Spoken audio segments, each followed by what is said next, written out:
போராட்டம் வந்து தனியாக வந்து வெயில் எப்படி கூட இல்லை ஒரு பந்தல் போட்டுருக்கோம்.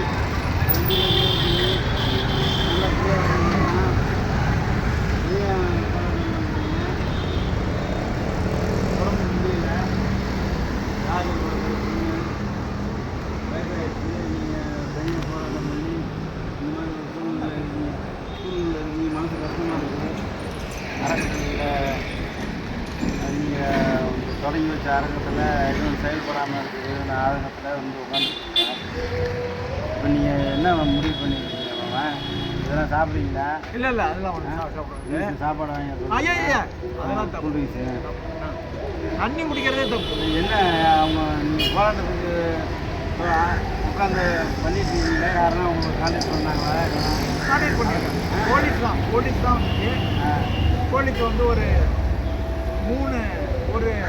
மூணு எஸ்ஐ வந்தாங்க, ஒரு 6 கான்ஸ்டபிள் வந்தாங்க.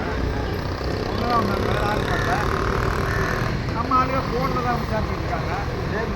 அந்த அறக்கட்டளையில் இருக்க நிர்வாகிங்க அவங்கெல்லாம் 3 மணிக்கு ஸ்டேஷனில் யார் வரணும், யார் வரணுன்னாங்க. வேலுமரவன் அப்புறம் அவர் நந்தகோபாலையா வேறு நந்தகோபால் பக்கா சொல்லியிருக்காங்க. அவர் வந்து வர வேண்டியது கும்பலி செல்வராஜ் என்ன அவன் பொருளாளர் இல்லை. இப்போ நிர்வாகிங்க அதில் எத்தனை பேர் உறுப்பினர் மெம்பர் வந்து நிறையா. அதாவது இப்போ 1980 இது வந்து ஐயா நாகேந்திரன், பேராசிரியர் சொக்கலிங்கம், ராமச்சந்திரன் மருதுபாண்டியன், இப்படி வந்து பெரிய ஆளுகள்லாம் சேர்ந்து நல்லமணி ராஜமணி எல்லோரும் இருக்காங்க. அவங்க வந்து நமக்கு ஒரு டெஸ்ட் ஆரம்பிக்கணும்னு சொல்லிட்டு மாயவரத்துலேயே இங்கே ஒரு கல்யாணத்தில் முடிவு பண்ணுறாங்க. அவரை ராமநாதபுரம் அர்ச்சனை ஐயா, ராமநாதபுரம் அர்ச்சனை ஐயா உங்களோட தான் அறக்கட்டளையில் சீரகுடியில் இருக்கார். மருதமணியார் ஐயா அவங்க இங்கே இருக்காங்க. அதுதான் பெரிய தோணும். 26,000 அந்த காலத்தில் போன வருஷம் ஒரு கூட்டம் ஒன்று போட்டார் மதுராவில் ஐயாவோட மண்டபத்தில். மதுராவில் ஒரு கூட்டம் அறக்கட்டளையில் சார்பாக மகாசபை செயல்படணும் தனியாக மகாசபை செயல்படுறதுங்கிறது ஒரு கேஸ் நான் போட்டு அது அறக்கட்டளைக்கு அதுக்கு ஒரு தனிப்பட்ட கூட்டம் வெளியே யாருக்கும் சொல்லிக்கல. ஆமாம், ரகசிய கூட்டம் நடத்தணும். மகாசபை சம்பந்தமாக ஒரு கேஸ் கூட தனியாக நடக்கும். இது அறக்கட்டளை. சொல்லுறாங்க தொடங்கும்போது அந்த 2024 அதாவது கோபாலகிருஷ்ணன் வந்து தலைவராக இருந்தார். அவர் இருக்கும்போது அறக்கட்டளை செயற்குழு கூட்டம் கூட்டினார். அப்போ கூட்டும் போது என்னன்னு கேட்டால் அந்த ஆளுங்க நிறைய கேள்வி கேட்ட உடனே அது வந்து அண்ணாநகர் டவர் கிளப்பில் நடந்துச்சு. புதுசாக வாங்க ரங்கநாதன் சொல்லி அந்த கூட்டத்தை அங்கே நடத்தப்படாத அப்படின்னு செஞ்சு மறுபடியும் இங்கே வந்து நடத்தும் போது என்னென்னா அடிக்கடி ஆகிப்போச்சு. இந்த மரிய சுந்தரத்தெல்லாம் போட்டு அடிச்சிட்டாங்க. மரிய சுந்தரம் ஒரு 4-5 பேர் அடிச்சிட்டாங்க. அதோடு அது போயிடுச்சு. ஐயா பெங்களூர் சொக்கலிங்க நினைச்சாரு அண்ணன் ஆமாம் மக்கள் தலைவர் மாவட்ட மரிய சுந்தரம் அவர் அப்போ வந்து பாலகிருஷ்ணன் மரிய சுந்தரம் அவர் காத்தூர் முருகேசன் இவங்களாம் ஆளுக்கு ஒரு மாவட்ட செயலர். கரெக்டு மக்கள் தலைவர் ஆளுக்கு ஒரு மாவட்டம் கரெக்டு. அப்போ வந்து அடிக்கடி ஆகி போச்சா. பெங்களூர் சொக்கலிங்க நினைச்சாரு இவங்க அடிக்கடிலாம் நடத்திக்கா கேட்டா பண்ணோன்னே கோபாலகிருஷ்ணன் மேலே வந்து கரப்ஷன் கேஸ் போட்டாங்க. கோபாலகிருஷ்ணன் மேலே இப்படி மகாசபையுடைய அறக்கட்டளை வந்து இப்படி சீரழிச்சாரு, ஒழுங்காக செய்யலாம், அது சொல்லிட்டு ஒரு கேஸ் இன்னைக்கு இருக்குது. அவர் இறந்துட்டார். ஐயா சொக்கலிங்க இறந்துட்டார். இன்றைக்கும் கேஸ் இருக்குது, நடந்துக்கிட்டு தான் இருக்குது. இந்த கேஸ் போட்ட உடனே கோபாலகிருஷ்ணன் நினைச்சிட்டாரு அதுலேருந்து எஸ்கேப் ஆகிறதுக்காக இந்த நந்தகோபால், வேலுமனோகரன், பொங்கு செல்வராஜ் 3 பேரையும் நிர்வாகியை போட்டு அவர் அப்படி போடுறதுக்கான அந்த பைலாவில் டெஸ்ட் பைலாவில் அப்படி நியமனம் பண்ணுறதுக்கு அதிகாரம் கிடையாது. அவர் ரிசைன் பண்ணுறாருக்குன்னா செயற்குழுவை கூட்டி ரிசைன் பண்ணி அதில் வந்து புதிய நிர்வாகிகள் தேர்ந்தெடுக்கிறது தான் முறை. ஆனால் கோபாலகிருஷ்ணன் வந்து நியமனம் பண்ணி தியாகம் பத்திரிக்கையில் அனௌன்ஸ் பண்ணிட்டார். அனௌன்ஸ் பண்ணிவிட்டார். என்ன செய்யணும், இவங்க புதுசாக வந்தவங்க ஒரு செயற்குழுவை கூட்டி அதில் வந்து ஒப்பந்தம் கங்கர்னஸ் வாங்கிட்டாங்க. ஐயா போட்ட அந்த உத்தரவை ஒப்பந்தம் கொடுத்தா தான் அது ரெக்கக்னைஸ் ஆகும். இது வரைக்கும் அவங்க கூட்டலை. 2024 என்னன்னு கேட்டால் அந்த அற அறக்கட்டளைக்கு கீழே தான் அந்த யாதவ மகாசபை இருக்குது. அறக்கட்டளைக்கு கீழே தான் யாதவ மகாசபை இருக்குது. யாதவ மகாசபை தான் அறக்கட்டளை உருவாக்குனது. ஆனால் சொத்து பாதுகாப்பு குழு அந்த இதில் வந்து என்னென்னா மகாசபை வந்து அந்த அறக்கட்டளை கீழே வந்து அந்த அறக்கட்டளையை வந்து கூட்டத்தை வந்து இவங்க வந்து முறையாக நடத்தலை. அறக்கட்டளை எதுக்காக உருவாக்கப்பட்டுச்சு? ஏழை எளிய மாணவர்கள். சொல்லுங்க சொல்லுங்க, தப்பு இல்லை, தப்பு சொல்லுங்க, நான் மறந்துதான் சொல்லுங்க.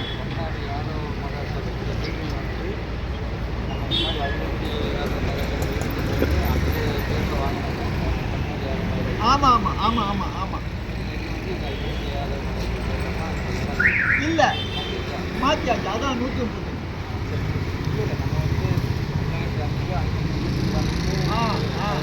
அதான் அதான்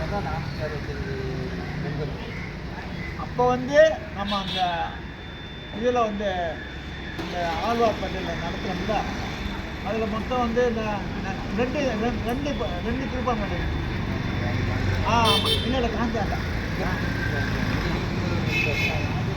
ஆமாம் ஆமாம் அதில் வந்து நமக்கு வந்து மெஜாரிட்டி அப்போ வந்து கோபால்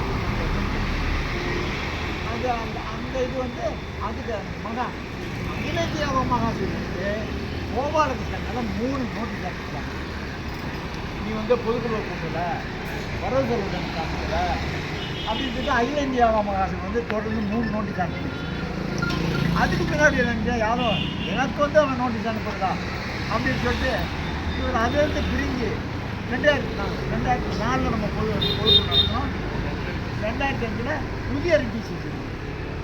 புதிய ரிஜிஸ்ட்ரேஷன் அந்த கேஸ் தனி, அது ஒரு 15-20 வருஷமாக வரவு செலவு காமிக்காமல் அந்த கேஸை தனியாக நடத்திட்டு இருக்கேன். அந்த கேஸை நான் தனியாக நடத்திட்டு இதில் வந்து என்னன்னா இவங்க வந்து நியமனம் பண்ணதுக்கு பின்னாடி இவங்களை வந்து என்னன்னா இவங்க செயற்குழுவை கூப்பிட்டு இது வரைக்கும் ஒப்புதல் வாங்கலை. இதுக்கு இடையில என்னன்னா 2024 அதான் அப்போலாம் வந்து கலந்துருக்கோம். 2024 வந்து இந்த அறக்கட்டளைக்கு வந்து நாசேராம் தலைவராக சொல்லிட்டு ஒரு குரூப் இதே ஒரு இன்னைக்கு நடக்கிறது போல ஒரு கூட்டம் நடந்துங்க. அந்த குரூப் அப்படியே ஒரு 100-150 பேர் வந்தாங்க. எங்களுக்கு திடீர்னு செய்தி கிடைச்சவன நாங்கள் வந்து ஒரு 30-40 பேர் எண்ணி சேகரிக்கிறோம். நாங்கள் வந்தோம் வந்து இந்த இதுக்குள்ள அவங்களை நுழைய விடுவோம். இல்லையா அப்படியா? இங்கே வந்து இவங்க நுழைய விடாததுக்கு நாங்கள் தடுக்கிறோம். அவங்க குறுக்கு பெருசு, நாங்கள் ஒரு 30-40 பேர் தான் இருக்கோம். இருந்தாலும் வந்து தைரியமாக சண்டை போடுறோம். சண்டை கைகலப்பு நடக்கிற நேரத்தில் இந்த படையில் நாங்கள் ஃபோன் பண்ணி பார்ப்போம். இன்ஸ்பெக்டர் வந்து அங்கேருந்து 2-3 எஸ்ஐ ஓடினாங்க. ஒரு 7 வந்து அமைதியாக இறங்கி அப்புறம் அவர் வந்து சண்டை போடுறதாங்க தடுத்து மேலே கூட்டிகிட்டு போய் என்ன பிரச்சனை கேட்டு இவர் வந்து செயற்குழு தான் எல்லாருமே முடிவு எடுக்கணும் அப்படின்னு சொல்லி பேசி இருந்தார். பேசி கவனிச்சுட்டு தான் அப்போ என்ன அதில் முடிவு பண்ணுறாங்க கேட்டால் ஒரு 15 நாள் அல்லது 1 மாதத்தில் நான் செயற்குழுவை கூப்பிடுறேன் அப்படின்னு சொல்லி இன்ஸ்பெக்டருக்கு முன்னாடி வெளியூருக்கு போகிறார். இன்னைக்கு வரைக்கும் இதுக்கு இடையில வந்து 780 காலுக்கு மேலே. ஏன்னா நான் தலைவர் பேசுகிறேன் என்னங்க இன்னைக்கு முடிவு பண்ணியது என்ன, இன்னைக்கு முடிவு பண்ணாங்க முன்னாடி முடிவு பண்ணாங்க முன்னாடி இதே தொடர்ந்து அவர் சொல்லுவோம். அவர் நான் என்னங்க செய்யறது, நானா பொதுச் செயலாளர் நானும் சேர்ந்து தான் கூட்டணுங்கிறது தான் பைலாவில் இருக்கணும். பொதுச் செயலாளர் எப்படி இருக்கணும்? வித் கன்சல்டன்ட் வித் பிரசிடென்ட் தலைவரோட கலந்து பேசி தான் நான் பொதுச் செயலாளருக்கு தொடர்ந்து சொல்லிட்டே 780 காலம் எடுத்துக்கிட்டாங்க. நான் எடுக்கவே மாட்டேங்கிறாங்க. நான் என்ன செய்ய அதுக்கு தான் நான் இதுக்கு வந்து ஒரு முடிவு காரணம் அப்படின்னு சொல்லி தான் நான் போன மாதமே நடத்துறதா இருக்கேன். அப்போ வந்து இன்ஸ்பெக்டர் பார்க்க முடியல. அதுக்கடையில் எனக்கு இந்த காலு போய் இதுக்கு போகும்போது அடைக்கலாம் என்ன ஊர் அது? ஏலகிரி மலை. ஆக்சிடென்ட். ஆமாம், வாணியம்பாடி தான். அதோடு போயிட்டேன். போய் மீட்டிங்லாம் அட்டன் பண்ணி பேசிட்டு தான் வந்தேன். அதுக்கு முன்னாடி என்னால் இப்போ இன்னைக்கு அவங்க சேர்த்து கூப்பிட்டாங்க. இன்னைக்கு வச்சுருவாங்க. இன்னைக்கு வந்தாலும் வந்துடுவாங்க. இன்னைக்கு வந்தாலும் வந்துடுவாங்க. வந்து மறுபடியும் நான் கைப்பற்ற வரேன்னு கோபாலம் ஐயா இறந்ததுக்கப்புறம் மகாசபையில் ஒரு எலெக்ஷன் வைக்காமல் தலைவர் அப்படின்னு சொல்லி இவங்களா ஒன்றாங்க இல்லை வச்சுருக்காங்களே. இன்னைக்கு கொரோனா முடிஞ்சு இத்தனை வருஷம் ஆகுது. 6 வருஷமாக ஒரு தேர்தல் நடத்தாமல் அறக்கட்டளை மகாசபையில் சங்கத்தில் வந்து தேர்தல் நடத்தாமல் இருக்கு தலைவர் தேர்தல் இவங்களா எலெக்ஷன் நடத்துகிறாங்க. லீஸு கொடுத்தாங்களா அந்த பிள்ளைங்க எலெக்ஷன் நடத்துகிறாங்க. எப்படி நடத்துகிறாங்க? 1.5 கோடி 2 கோடி ஒரு நிர்வாகத்திலிருந்து மக்களுக்கு தேவையான ஒரு தலைவரை உருவாக்கி தேர்தல் வைக்க முடியல. என்னங்க பொதுக்குழு உங்கள் வயசான காலத்தில் வந்து கஷ்டப்பட்டு இவங்களுக்கு அமைப்பை இல்லை இல்லை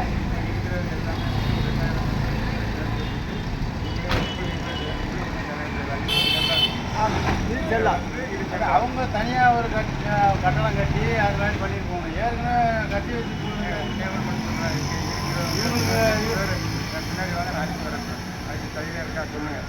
இவங்கள சமுதாயத்துக்காக 40 வருஷத்துக்கு முன்னாடி காலேஜ் கல்லூரி யாதவர் கல்லூரி 57 ஏக்கர், அந்த பக்கம் ஒரு 50 ஏக்கர் மகளிர் கல்லூரி எல்லாம் கொடுத்து உருவாக்கி வச்சுருக்காங்க. ஒரு மகாசபை பில்டிங்க 2 கோடி யாதவரை வந்து இவங்க வந்து வழி நடத்த வேண்டிய இடத்துல இருக்கிற இடத்துல லெட்டர் படம் ஒரு குரூப் வந்து கைப்பற்றி அறாவடி பண்ணி இந்த மாதிரி அறக்கட்டளையில் ஏழை மாணவர்கள் படிக்கிற வழியிலேருந்து இவர் வந்து உட்காந்து போராட்டம் யார் வந்து கேட்க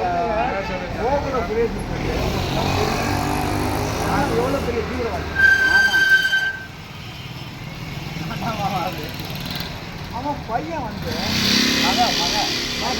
பையனுக்கு உதவிக்காரங்க உயர்கல்விக்காக நானும் 3 தடவை போடுறேன் மனோரமைக்கு. நான் ஒன்று பேசினா அந்த 103 போல எதாவது ஒன்று பேசிட்டேன். அப்புறம் நாசே ராமச்சந்திரன் அவர் பிஎட். ஏன்னா அவர் வந்து போட்டு ஒரு இது இருக்கிறார். ஏன் நம்ம ஏழை மாணவர்களை அவாய்ட் பண்ணி பணம் கொடுக்குறோம். ஏற்கனவே கூட இதில் திருமயத்தில் வந்து புத்தம் முன்னாடி போகும்போது 2 பேர் தான் ஆச்சு. 2 பேர் அந்த பிள்ளைகள்லாம் வந்து 3 பொண்ணுங்களை படிக்க வைக்கிறது பண்ணலையா? புதுக்கோட்டையில் 3 பிள்ளைங்களை படிக்க வைக்கிறது நாடு ஐயா வந்து இந்த மாணவர்களுக்கு வரதுக்கு முன்னால் வாக்குறுதி நிறையா கொடுத்துருக்காங்க. பிள்ளைங்களை படிக்க வைக்கிற காலேஜ் வரைக்கும் சரியா அது பண்ணலை. அதுக்கு முன்னாலே அவர் பண்ணலைன்ற நியூஸ்லாம் இருக்குது. அதே மாதிரி அவர் சொல்லுவார், நான் வந்து அவர் வாங்க மாட்டேன், நான் எனக்கும் செய்ய மாட்டேன். ஏன்னா நான் நிறைய விமர்சனம் வச்சுருக்கேன். அது கொடுத்தாலே வாங்க மாட்டேன். மகாசபையில் அறக்கட்டளையில் நீங்கள் சொன்னீங்க 1.5 கோடி பணம் இருக்குது. ஏழை 2 கோடி ஏழை ஒரு மாணவர் படிக்கிறதுக்காக அந்த பணம் இருக்குன்னு நான் போராட்டம் பண்ண கூட சொன்னீங்க. காலைல இருந்ததே இருக்கும் ஐயாவுக்கு தெரியும்.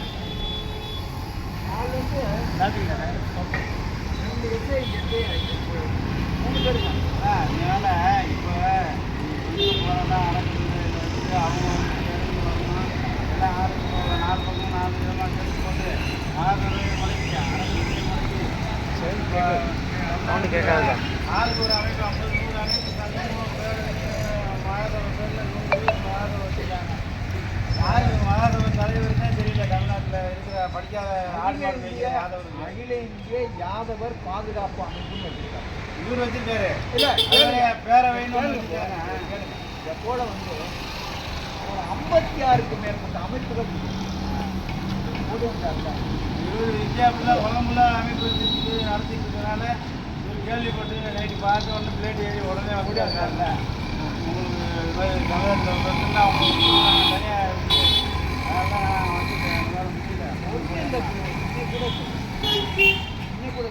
படிக்காத எவ்வளோ பேர் இருக்கான் படிக்க வைக்க முடியாமல். அதுக்காக தானே உருவாக்க வந்துருக்கீங்க. அதுக்காக தானே உருவாக்க பெருமையத்தில் அந்த 3 பேருக்கு நம்ம அமைப்பு 1 லட்சம் டெபாசிட் பண்ணியிருக்கோம்.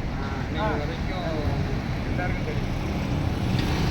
ஏன்ட்டு தான் சொன்னார், நான் வந்து படிக்கிறதுக்கு ஆமாம் ஆமாம் தமிழ்நாடு ஒண்ணும் யாதவ செய்யல. மக்கள் சார்பாகவும் தமிழ்நாடு யாதவ தகவல் தொழில்நுட்ப பிரிவு விருதுநகர் கமிட்டி சார்பாக உங்களை எல்லாரும் நன்றி தெரிவிச்சுக்கிறேன். ஆனால் நீங்கள் வந்து இந்த போராட்டத்தை வெளியேறுங்க. இல்லை இப்போ வெற்றி அடைவேன் வெற்றி அடைவேன் நிச்சயமாக வெற்றி வாழ்த்துக்கள் ஐயா. பிரின்சிபல்கிட்ட இப்போ பேச்சுவார்த்தையில் நீதி வேண்டும், நீதி வேண்டும். அறக்கட்டளை யாதவ மாணவர்களுக்கு, ஏழை யாதவ மாணவர்களுக்காக உருவாக்கப்பட்ட யாதவ மகாசபை அறக்கட்டளை ஐயா சேவை செம்மல் டாக்டர் சிவபெருமாள் யாதவ் அவர்களின் போராட்டம் வெற்றி பெற வேண்டும். அவர்கள் குரல் கொடுக்கின்ற நீதி வேண்டும், நீதி வேண்டும்.